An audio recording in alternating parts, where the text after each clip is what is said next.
كيفاش ورقه بحال هذه تقدر تخلص بها؟ هذا سميتو الشيك. الشيك وسيله من وسائل الاداء، عباره عن ورقه من دفتر الشيكات اللي تقدر تطلبوا من البنكه فاش كتكون حال عندها حساب بنكي جاري، بشرط انه توافق لك البنكه باعتبار وضعيتك الماليه واحتياجاتك، وفي حاله الرفض كتخبرك بالاسباب. الشيك وسيله كتقدر تخلص بها المبلغ اللي كتحدد فيه. اللون والشكل ديالو يقدر يختلف من بنك لآخر، ولكن عنده نفس الخاصيات ونفس المعلومات وطريقة الاستعمال. ودابا اجي نشوفوا كيفاش كيتعمر الشيك. اجي نشرح لك بالتفصيل. هنا المبلغ بالحروف وبالارقام، وزيدوا علامات دياز وخطيطات قبل ومن بعد المبلغ اللي حددتي باش تفادى اي واحد يزيد فيه شي رقم.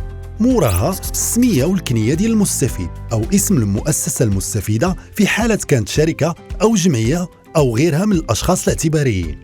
وهنا المكان والتاريخ، وما تنساش التوقيع ديالك خاصو يكون مطابق للنموذج اللي كنتي عطيتي للبنكه ديالك فاش حليتي حساب. وقبل ما تعطي الشيك او تاخذه شوف اي نوع هو، يا اما شيك عادي سامبل اللي ما فيه حتى علامه واللي يقدر المستفيد منه يتخلص فيه نقدا اي اسبيس او يدفعه في الحساب ديالو ولا في حساب اخر. إلا زدتي جوج خطيطات متوازيين في الجنب في الأعلى ديال الشيك على اليسار كيولي شيك مسطر أي باغي، وهذا ما يمكنش يتخلص نقدا، كيتدفع مباشرة في الحساب البنكي ديال المستفيد، ولكن يقدر يتخلص فيه نقدا إذا كان المستفيد عنده حساب في نفس البنكة ديال مول الشيك.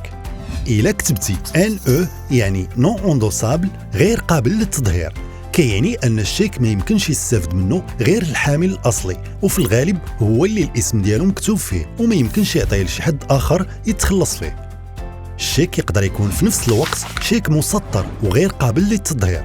وأما الشيك المصادق عليه أو سيرتيفيي فهو الشيك اللي كتكون عطيتيه قبل البنك باش يخصص المبلغ اللي فيه الحساب ديالك لأداء هذا الشيك ويؤشر عليه، ومدة الصلاحية ديالو 20 يوم من نهار التأشير عليه بالاعتماد من طرف البنك.